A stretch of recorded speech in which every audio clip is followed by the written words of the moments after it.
শেখ হাসিনার মানবতাবিরোধী অপরাধের মামলার রায় ঘিরে কয়েকদিন ধরেই বাড়তি নিরাপত্তায় আইনশৃঙ্খলা রক্ষা বাহিনীর সদস্যরা। তবুও নিরাপত্তা শঙ্কায় ভুগছেন শিল্প মালিকরা।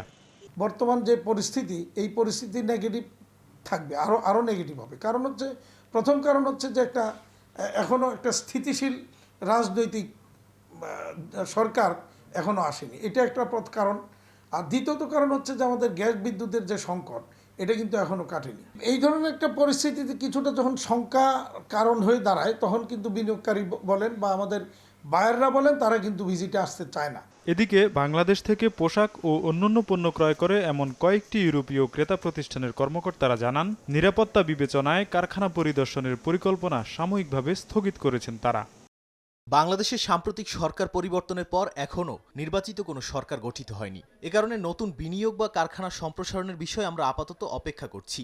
বর্তমানে পণ্য পরিবহন ও কারখানা পরিদর্শনে বাড়তি সতর্কতা অবলম্বন করছি। প্রতিদিনের আইনশৃঙ্খলা পরিস্থিতি পর্যবেক্ষণ করেই দিনের কার্যক্রম সম্পর্কে সিদ্ধান্ত নিতে হচ্ছে।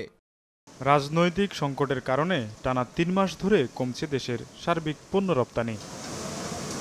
দেশের চলমান রাজনৈতিক অস্থিরতার কারণে তৈরি পোশাক সহ রপ্তানি সংশ্লিষ্ট খাতগুলো উদ্বেগ উৎকণ্ঠার মধ্যে রয়েছে।